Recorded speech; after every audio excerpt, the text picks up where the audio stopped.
जीवन हमें एक मौका देता है, इसलिए जब भी सही कॉलेज चुनने का समय आए तो सिर्फ मंगलायतन यूनिवर्सिटी आपके बेहतरीन भविष्य और सर्वांगीण विकास के लिए।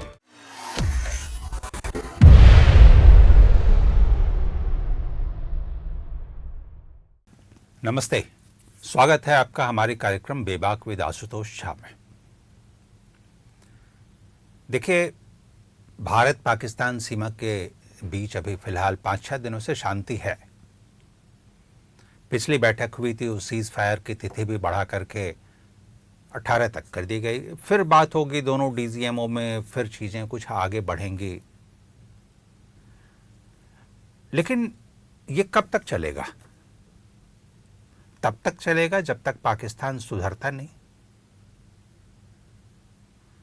पाकिस्तान सुधरने की बात कहे भी तो क्या विश्वास हो पाएगा कि हाँ, पाकिस्तान आतंकवाद पर पूरी तरीके से लगाम लगाएगा? देखिए, ये जो डीएनए है ना, डीएनए बहुत जल्दी बदलता नहीं। बहुत जल्दी क्या, वो बदलता ही नहीं। और पाकिस्तान के बारे में वही बात है, डीएनए में ही कहीं ना कहीं आतंकवाद है। जिस तरीके से पाकिस्तान का पूरा निर्माण हुआ, वो पूरे इतिहास में जाने की कोई ज़रूरत नहीं है। लेकिन आज के परिप्रेक्ष्य में आप देखिए कि ये आशंका कि ये तनाव कब तक, क्या बेईमानी है?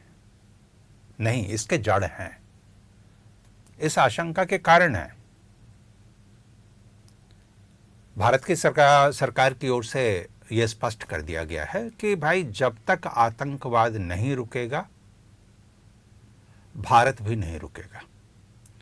और अभी हाल में तो प्रधानमंत्री की ओर से भी ये बात कह दी गई कि सिंधु जल, मैं आज जल के ही बारे में बात करने वाला हूं, क्योंकि बाकी अभी फायरिंग तो रुकी हुई है,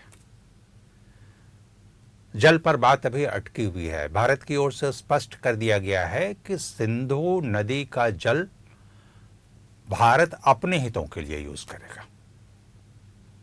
वो एबेंस में है, ये पहले ही इसकी घोषणा हो चुकी थी। पाकिस्तान सरकार की ओर से रिक्वेस्ट आया कि आप इस पर पुनर्विचार कीजिए। भारत की ओर से कहा गया कोई पुनर्विचार नहीं जब तक आप आतंकवाद नहीं रोकेंगे। तो क्या पाकिस्तान आतंकवाद रोकेगा?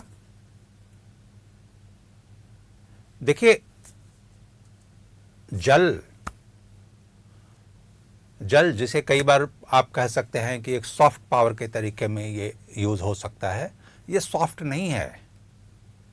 जल बहुत ही हार्ड पावर है। बल्कि मेरा तो मानना है कि इसका जो दायरा है ना, वो न्यूक्लियर पावर से भी बड़ा है।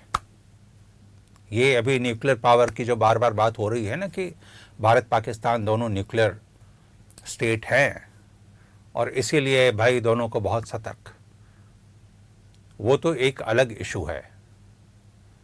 जल के जरिए क्या हम पाकिस्तान के आतंकवाद पर लगाम लगा सकते हैं? देखिए, अगर आप इतिहास में जाएंगे तो इसका एक आपको कंटेक्स्ट बहुत पुराना मिलेगा, जो बिब्लिकल एज जिसको बोलते हैं, उसमें भी मिलेगा कि वो किंग जुडा जो थे, उन्होंने, आप उसको समझ सकते हैं कि वो आज के दिन जेरूसलम के आसपास की बात होगी। उन्होंने असीरियन अटैक को रोकने के लिए जो ब्रुक्स नदी था उसका जल रोक दिया कि भाई वो एनिमी जो है वहां तक ये ना पहुंचे, फिर वो परेशान होंगे। उसका एक रिपरकशन भी हुआ था, उसका असर दिखा था। लेकिन जब आप आज की बात करें कि अगर भारत इस पर अडिग रहे कि हम जल नहीं देंगे जब तक आप आतंकवाद खत्म नहीं करते हैं, तो पाकिस्तान घुटनों पर आएगा। देखिए, सिंधु नदी के जल का जो असर है, जो प्रभाव है पाकिस्तान में, जो उसकी ज़रूरत है पाकिस्तान में, उसको देखते हुए तो कोई मना नहीं कर सकता कि पाकिस्तान बहुत दिनों तक टिक नहीं सकता। बहुत दिनों तक टिक नहीं सकता, क्योंकि 80% उसकी जो कृषि है वो तो सिंधु जल के पर ही निर्भर है। ये सच है, ये सच है कि अभी फिलहाल भारत चाहे भी तो सारा पानी नहीं रोक सकता। भारत को आप दूसरे अर्थों में अब इसको देखिए कि भारत को उतने पानी की जरूरत है भी नहीं। प्रधानमंत्री की ओर से स्पष्ट किया गया कि भारत अपने हितों के लिए यूज करेगा, तो भारत को जितनी जरूरत होगी उतना यूज करेगा। लेकिन उसी संदर्भ में अगर 20% पानी भी अगर भारत उसका रोक ले और रोक कर मोड़ ले और अपने राज्यों में उसका बंटवारा शुरू कर दे, तो पाकिस्तान पर इसका बहुत गहरा असर होगा। तो पाकिस्तान तो घुटनों के बल होगा, क्योंकि फिर तो वहां की जनता ही सेना के खिलाफ खड़ी होगी, वहां की जनता सरकार के खिलाफ खड़ी होगी। लेकिन बात है कि पाकिस्तान की फितरत कुछ ऐसी है कि इन सारे मुद्दों के बावजूद यह विश्वास करना ही सबसे बड़ी बात होगी कि हाँ, वहां आतंकवाद खत्म होगा, यानी आतंकवाद पे लगाम लगाई जाएगी। ये जो बात होती रही है ना, आप जब भी पाकिस्तान की बात करेंगे, और आपने में से कईयों ने पढ़ा भी होगा कि पाकिस्तान की 2 थ्योरी बहुत लंबी चली और अभी भी चर्चा में है, लगातार चर्चा में,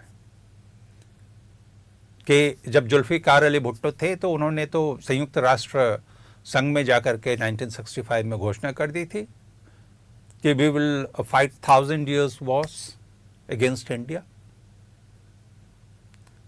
आप ये समझिए, इसलिए मैं डीएनए की बात कर रहा हूं कि उनके अंदर क्या एक कौन सा घाव भरा पड़ा है और जिसको वो बार बार कुरेदते भी हैं। वो घाव कौन सा है वो आपको और हमें सबको पता है कि 1947 से लेकर के लगातार 1965, फिर 1971, फिर इधर कारगिल, और अब अभी जिस तरीके से भारत ने घुटनों पर लाया है, पाकिस्तान अपमानित हुआ है, पराजित हुआ है, वो घाव और कहीं न कहीं एक मनोवैज्ञानिक तरीके से देखें तो जो पाकिस्तान के, तो खैर जो पाकिस्तान के जन्मदाता थे जिन्ना, उन्होंने एक मवाद पहले से भर के रखा हुआ है 2 नेशन थ्योरी का, जिसे अब जो सेनाध्यक्ष हैं वो मुनीर बढ़ा रहे हैं। तो ये जब सारी चीजें साथ में चल रही हैं कि वो 1000 year वॉर्स लड़ने की बात कर रहे थे, और बाद में जनरल जिया आए, जनरल जियाउल हक,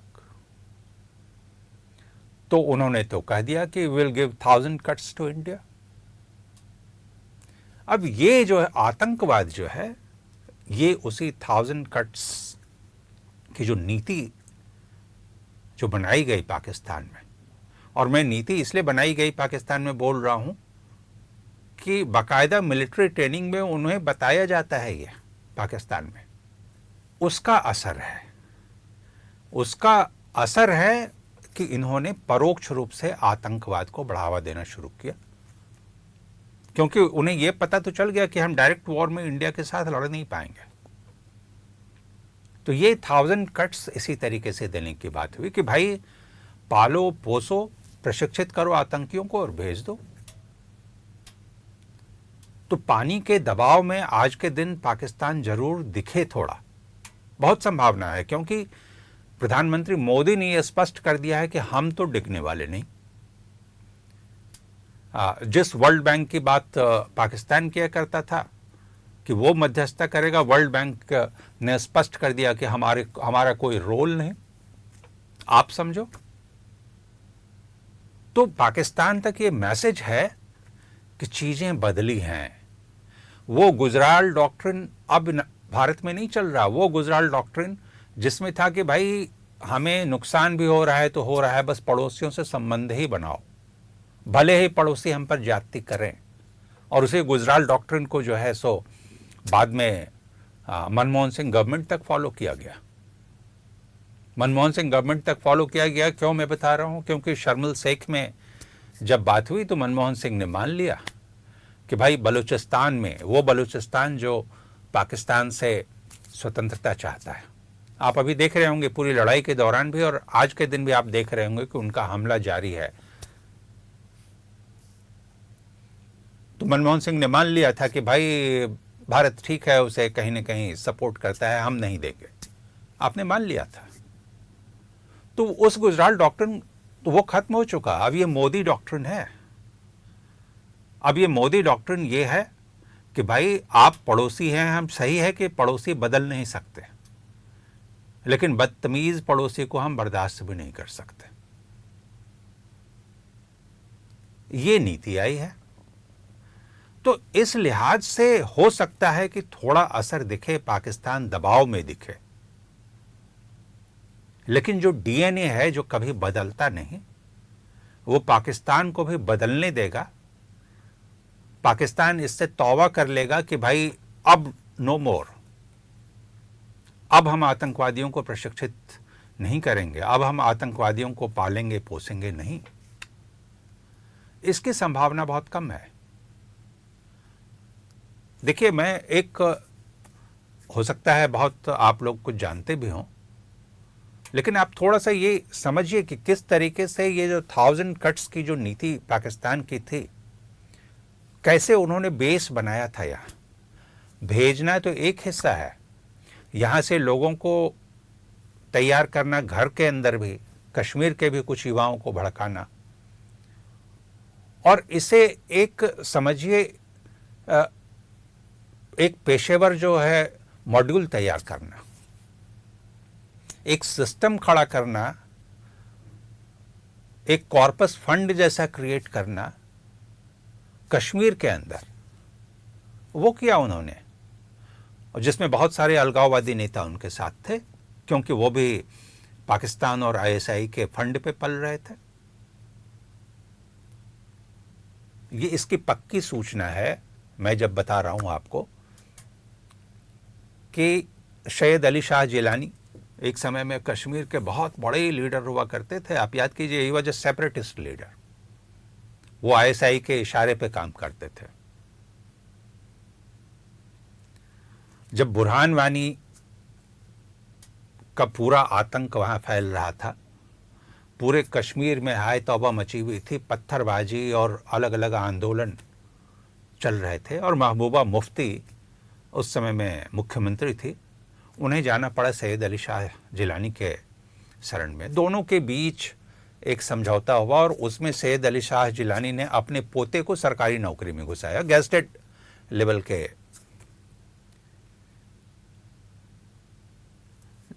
बताया ये जा रहा है क्योंकि इसकी पूरी आप देखेंगे पिछले 4-5 साल में वहाँ सरकारी पद से, सरकारी कार्यालयों से बहुत सारे ऐसे एजेंट हटाए गए जो कश्मीर के लिए काम करते थे, जो आतंकियों के लिए काम करते थे। बहुत सारे आतंकी जिन्हें सैलरी और पेंशन देने की जो बात होती थी, उसके लिए घर में ही एक कॉर्पस क्रिएट कर दिया गया था कि बहुत सारे कश्मीर के बच्चे जो पाकिस्तान पढ़ने जाते थे मेडिकल में और दूसरे कोर्स के लिए डोनेशन देकर जाते थे, वो डोनेशन यहीं जमा होता था, उसी से इन्हें सैलरी भी मिलती थी, इन्हें पेंशन भी मिलता था। तो ये एक सिस्टम खड़ा किया गया था जिसका ढांचा अब टूट चुका है, लेकिन पाकिस्तान की कोशिश खत्म नहीं हुई। जल का असर जरूर दिखेगा, लेकिन इसे लेकर हमें ज़्यादा सतर्क रहने की ज़रूरत है कि हमें ये आश्वस्त नहीं होना चाहिए कि इस जल के असर के बावजूद पाकिस्तान आतंकवाद से तौबा करेगा। आप हमारे साथ जुड़े, इसके लिए बहुत बहुत धन्यवाद।